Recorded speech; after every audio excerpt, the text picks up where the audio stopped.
வரும்னு கேட்டுக்கிட்டே இருக்க, நீ பாட்டுக்கு திரு திருன்னு முடிச்சுக்கிட்டே இருக்க. உன்னை பார்த்தாலே ஒரு மாதிரியா இருக்கு. இரு. விடு. விடு. பே, பே, பே.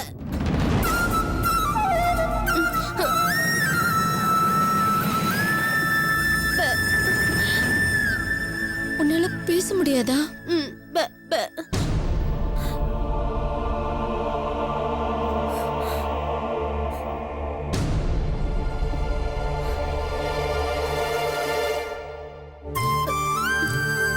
சாரிம்மா, நான் உங்களை தப்பா நினைச்சு என்னென்னமோ பேசிட்டேன். நீங்க யாரு? எதுக்காக இங்க வந்திருக்கீங்க?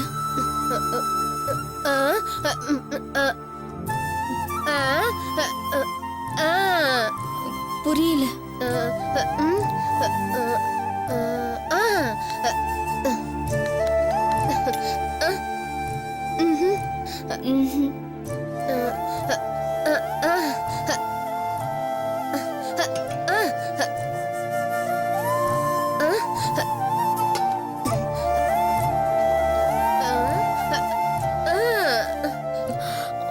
நீங்க இங்க வீட்டு வேலைக்காரியா? நான் நேத்துல இருந்து உங்களை பார்க்கவே இல்லையே.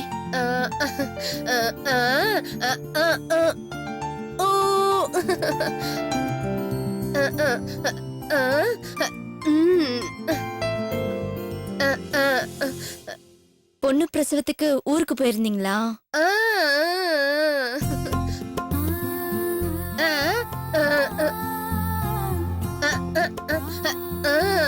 ஓ, 10 வருஷமா வேலை செய்றீங்களா?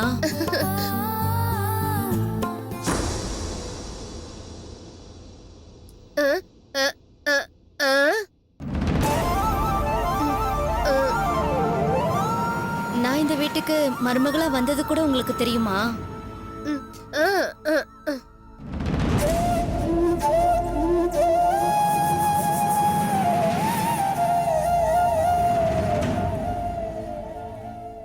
ஏன் என்ன இப்படி பரிதாபமா பாக்குறீங்க?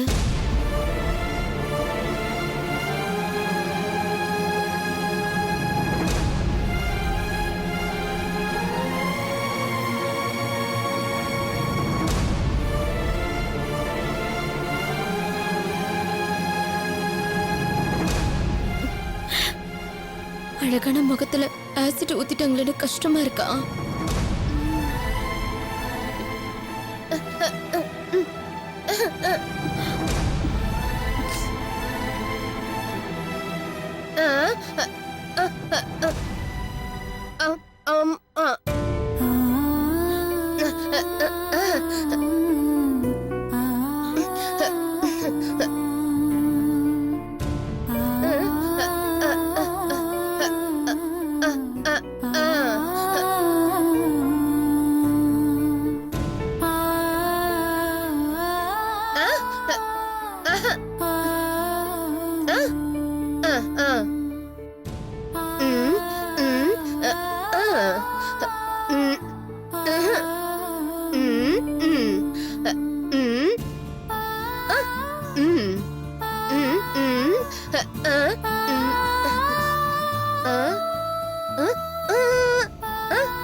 அப்படிலாம் இல்லம்மா.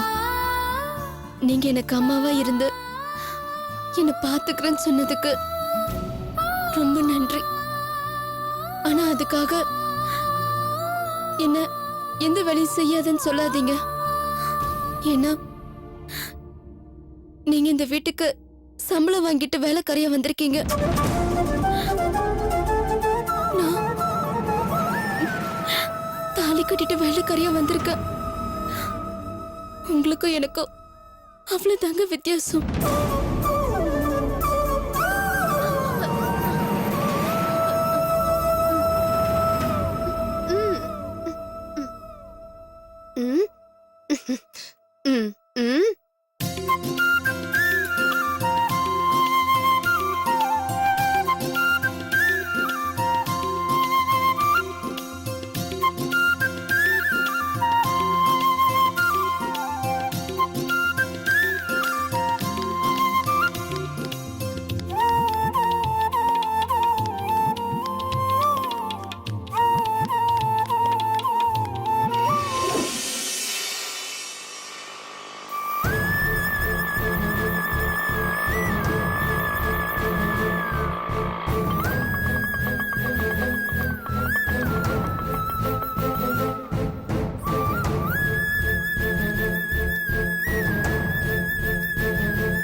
ரேவதி,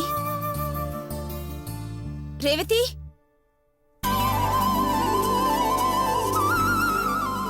அக்கா அக்கா எப்படிக்கா இருக்க? வீட்ல அம்மா அப்பா மாலதி அக்கா பாப்பா எல்லாரும் எப்படிக்கா இருக்காங்க? என்னடி நேத்து தானே இங்க வந்த? என்னமோ 6 மாசம் 1 வருஷம் பிரிஞ்சிருக்கிற மாதிரி இப்படி நலம் விசாரிக்கிற? இந்த ஒரு நாளே எனக்கு 1 வருஷமா தெரியுது. ஏ, இந்த ஒரு நாள்ல உன்னை அந்த அளவுக்கு கஷ்டப்படுத்திட்டாங்களா? ஐயோ அக்கா, இங்க யாரும் என்ன கஷ்டப்படுத்தல, ரொம்ப நல்லா தான் பாத்துக்கறாங்க.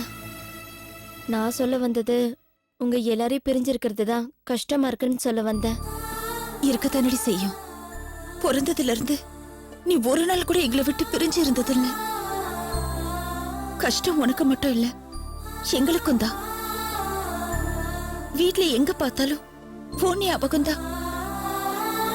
அத விடிஞ்ச உடனே கிளம்பி வந்துட்ட. உன்னை பாக்குறதுக்காக அப்பா அம்மா எல்லாரும் வரதான் இருந்தோம்.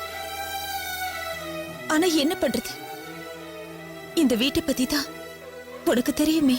எனக்கு புரியுதுக்கா, அவங்கெல்லாம் வராததுக்கு நான் ஒன்னும் வருத்தப்படல. என்ன நினைச்சு அங்க யாரும் கவலைப்பட வேண்டாம்னு சொல்லு. நான் இங்க உண்மையிலேயே ரொம்ப நல்லா இருக்கேன்க்கா. நீங்க நல்லா இருக்கேன்னு உன் மனசு நெறிஞ்சு சொல்ற மாதிரி எனக்கு தெரியலையே. அக்கா, நான் இங்க கல்யாணம் ஆகி வந்த சூழ்நிலை தான் உன்னை இப்படி சந்தேகப்பட வைக்குது. நான் இங்க சந்தோஷமா தான் இருக்கேன்றது உனக்கு இப்ப புரியலன்னாலும் போக போக புரியும்க்கா. நீ சந்தோஷமா இருந்ததாண்டி எங்களுக்கு சந்தோஷம். யாரு? ஓ, வரக்கூடாதுன்னு நினைச்சு. ஓ, சாரி சாரி சாரி. வரமாட்டீங்கன்னு நினைச்ச விருந்தாளி எல்லாம் திடீர்னு என் வீடு தேடி வந்திருக்கீங்க. வாங்க விருந்தாளி. விருந்தாளியா நான் இங்க வரல, என் தங்கச்சி இங்க நல்லா இருக்காளான்னு பாத்துட்டு போக ஒரு அக்கறையுள்ள அக்காவை தான் வந்திருக்கேன். என்ன நந்தினி காமெடி பண்ணிட்டு இருக்க? இது யார் வீடு? சகல வசதியும் படைச்ச ரதி தேவியோட வீடு. இங்க இருக்கிற நாய் கூட ரொம்ப சந்தோஷமா இருக்கும்போது உன் தங்கச்சி இருக்க மாட்டாளா? இப்ப நீ எதுக்கு இப்படி முறைக்கிற? ஓ, அது வேற ஒண்ணும் இல்ல நந்தினி, பழக்க தோஷம். என் நாக்குல இந்த நல்ல வார்த்தையெல்லாம் அவ்வளவு சீக்கிரத்துல வராது. அதான் இப்படி ஒரு எக்ஸாம்பிள் சொல்லிட்டேன்.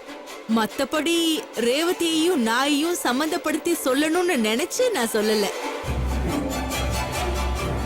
என்ன நந்தினி, இன்னும் நம்பலையா? நான் உண்மையிலேயே அப்படி சொல்லணும்னு நினைச்சு சொல்லல. சரி, விட்டா நீ பாத்துக்கிட்டே தான் இருப்ப போல இருக்கு. ரேவதி, உன் அக்கா தான் பாத்துக்கிட்டே இருக்கான்னா நீயும் அமைதியா நின்னுட்டே இருக்க. உன் அக்கா உன்னை பாசமா பாக்க வந்திருக்கா.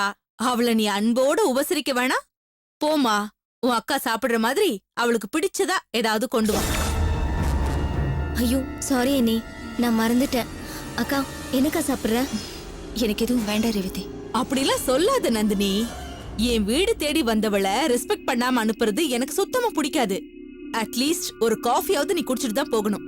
அதுவும் வேலைக்காரி கையால குடுத்தா நீ குடிக்க மாட்டேன்னு எனக்கு நல்லா தெரியும். அதான் உன் தங்கச்சி கையாலேயே நான் காஃபி போட்டு குடுக்க சொன்னேன். போ ரேவதி. சரிங்க அண்ணி. அக்கா, ஒரு 5 நிமிஷம் இரு, வந்துடுறேன். ஏய் ரேவதி. என்ன நந்தினி, எங்க வீட்ல காஃபி சாப்பிடுறது கூட இவ்ளோ ஃபீல் பண்ற? ஏன் காஃபில ஏதாவது கலந்து கொடுத்து உன்னை கொன்னுடுவேன்னு பயமா இருக்கா? நீ அப்படி செய்யற ஆள் தானே. பாத்தியா, நீ இப்படிலாம் சந்தேகப்படுவன்னு எனக்கு தெரிஞ்சுதான் உன் தங்கச்சியே காஃபி போட அனுப்பியிருக்கேன். அப்புறம் உன் தங்கச்சி இங்க நல்லா வாழறாளா இல்லையான்னு சந்தேகப்பட்டெல்லாம் நீங்க வராத. அவ இங்க நல்லபடியாதான் வாழ்வான்னு சந்தோஷமா பாக்கவா. ஏன்னா அவ உன் வீட்ல இருந்த வரைக்கும் உப்புக்கு கூட பிரயோஜனம் இல்லாத உன் தங்கச்சியா மட்டும்தான் இருந்தா. ஆனா இப்போ ஏன் தம்பியோட பொண்டாட்டியா இந்த வீட்டுக்கு வந்ததுக்கு அப்புறம் இந்த கோடீஸ்வரி ரதி தேவியோட ஃபேமிலி மெம்பர்ஸ்ல அவளும் ஒருத்தி ஆயிட்டா. என் ஃபேமிலி மெம்பர்ஸ் யார் கஷ்டப்பட்டாலும் அது எனக்கு தானே அசிங்கம். அதனால கண்டிப்பா உன் தங்கச்சிய இந்த வீட்ல கஷ்டப்பட விட மாட்டேன். அதனால நீ ஒண்ணும் கவலைப்படாத. என் தங்கச்சி இந்த வீட்ல இல்ல, எங்க போனாலும் உன்னால எதுவும் செய்ய முடியாதுன்னு எனக்கு நல்லா தெரியும். ஏன்னா என் தங்கச்சி பேர்ல பாதி சொத்து மட்டும் இல்ல, அவ உடம்புல ஒரு சின்ன கீறல் விழுந்தா கூட அதுக்கு நீதான் காரணம்னு உன் கைப்பட எழுதின அக்ரிமெண்ட்டும் இப்ப என்கிட்ட தான் இருக்கு. ஓ ஆ அந்த அக்ரிமெண்ட் விஷயத்த நீ எனக்கு அடிக்கடி ஞாபகப்படுத்து நந்தினி. ஏன்னா உன் தங்கச்சி கிட்ட தான் நான் நல்லவளா நடந்துக்கிறேன். மத்தவங்களுக்கெல்லாம் நான் எப்பவும் போல அக்மார்க் வில்லி தான், இன்க்ளூடிங் யூ. ஆனா உன் தங்கச்சிய நான் எதுவும் பண்ண மாட்டேன். அவ இங்க நல்லபடியா வாழ்வா, என் தம்பியும் அவளை நல்லபடியா பாத்துப்பான். உன்ன மாதிரி வாழா வெட்டியா பிறந்த வீட்டுக்கு திரும்பி வர மாட்டான்.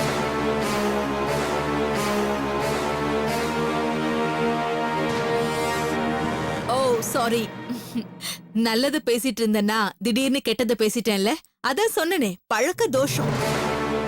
நீ அதெல்லாம் கண்டுக்காத நந்தினி. அக்கா, வேண்டாம் விடு.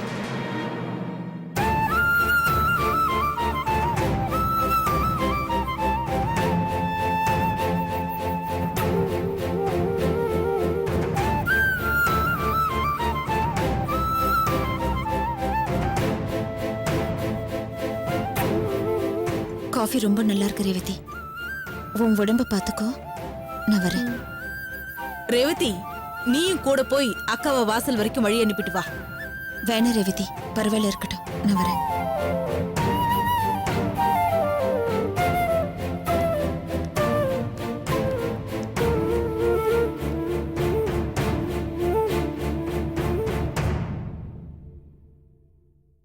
கா, ஏங்க அப்படி மாறிட்ட?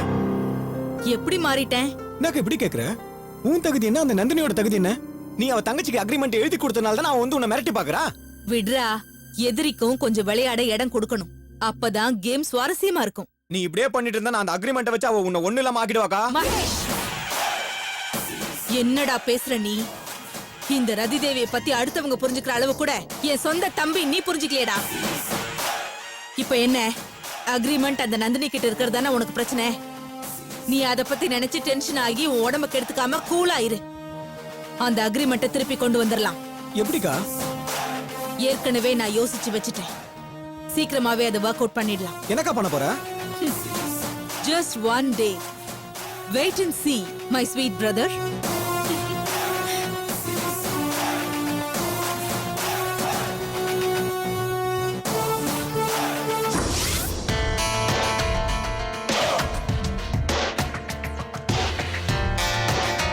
எதுக்கு திடீர்னு ரதி தேவி மேடம் ஃபோன் பண்ணி என்னை தனியா மீட் பண்ணணும்னு சொன்னாங்க. அவங்க சொன்ன இடத்துக்கு நான் வந்துட்டேன். ஆனா இன்னும் அவங்கள ஆளை காணோம். என்ன விஷயத்துக்காக என்ன வர சொல்லியிருப்பாங்க?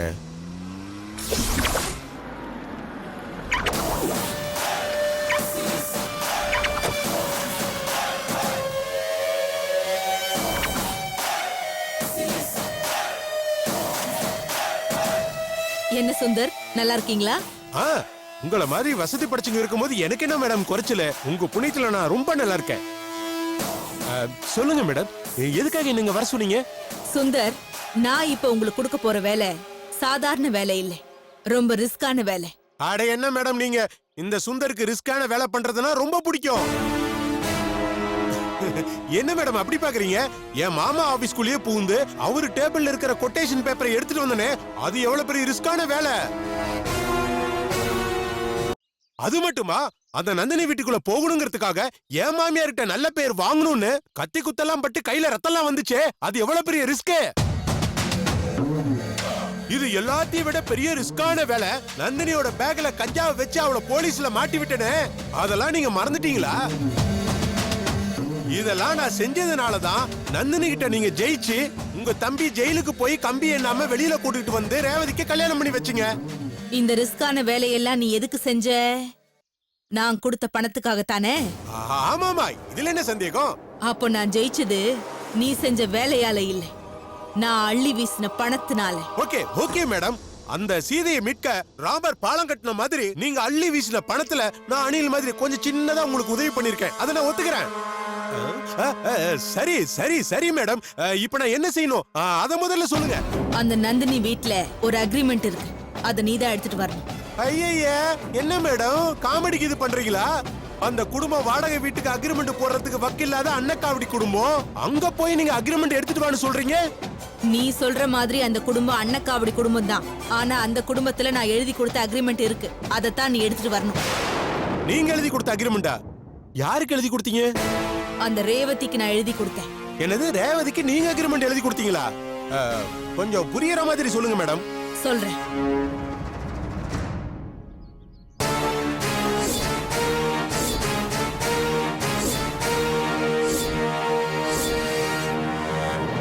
அட என்ன மேடம், உங்களை நான் எவ்வளவு பெரிய புத்திசாலியா நினைச்சிட்டு இருந்தேன். நீங்க என்ன முட்டாள்தனமா அக்ரிமெண்ட் போய் எழுதி கொடுத்துட்டு வந்திருக்கீங்க. சுந்தர், இல்ல புத்திசாலியான நீங்க போய் என் தம்பி அந்த கேஸ்ல இருந்து வெளியே கொண்டு வரதுக்கு நான் யூஸ் பண்ண ஆயுதம் தான் அது. பாவம் ரேவதி, என் ராஜதந்திரம் தெரியாம கேஸ மாத்தி சொல்லி என் வீட்டுக்குள்ள வந்திருக்கா. அவளோட தலையெழுத்த நான் மாத்தி எழுதணும்னா அந்த வீட்ல இருக்கிற அக்ரிமெண்ட் என் கைக்கு வரணும். அடேங்க அப்பா, ஒரு அக்ரிமெண்ட்டுக்குள்ள இவ்வளவு விஷயம் இருக்கா? சாரி மேடம், உங்க அளவுக்கு நான் தெளிவா யோசிக்கல, அதனாலதான் அப்படி சொல்லிட்டேன். உண்மையிலேயே நீங்க பெரிய ராஜதந்திரி தான். சுந்தர், நீ என்ன பாராட்டுறதை விட்டுட்டு அந்த வீட்டுக்கு போய் முதல்ல வேலையை பாரு. எப்பாடு பட்டாவது அந்த அக்ரிமெண்ட்டை தேடி எடுத்துட்டு வா. நான் உன்னை பாராட்டுறது மட்டும் இல்ல, பணத்தால் அபிஷேகமே பண்றேன். சொல்லிட்டீங்கல்ல, சீக்கிரமா அந்த அக்ரிமெண்ட் கொண்டாந்து உங்ககிட்ட ஒப்படைக்க வேண்டியது இந்த சுந்தரோட பொறுப்பு. இந்தா, இதை இப்ப வச்சுக்க. காரியத்தை கரெக்டா முடி, இன்னும் நிறையவே தரேன். நான் வரேன்.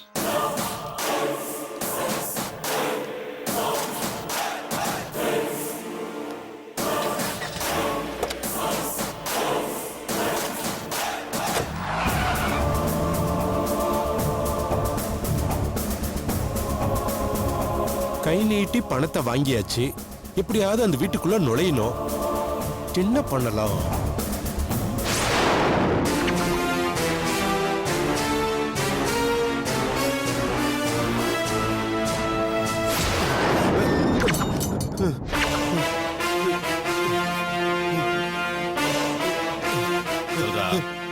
உனக்கும் அந்த ரதி தேவிக்கு என்ன சம்பந்தம்? சார், அடிக்காதீங்க சார். ஐயோ, சார், அடிக்காதீங்க சார். சார், ஐயோ, அப்பா, சார், ஐயோ, சார், ஐயோ, அடிக்காதீங்க சார். சார், ஐயோ, ஐயோ, சார், ஐயோ, சார், அடிக்காதீங்க சார். சார், சார், சொன்னா கேளுங்க சார். ஐயோ, அப்பா, சார், அடிக்காதீங்க சார். சார், ஐயோ, அப்பா, சார், சொல்லு, உனக்கும் அந்த ரதி தேவிக்கு என்ன சார், சம்பந்தம்? அடிக்காதீங்க சார்.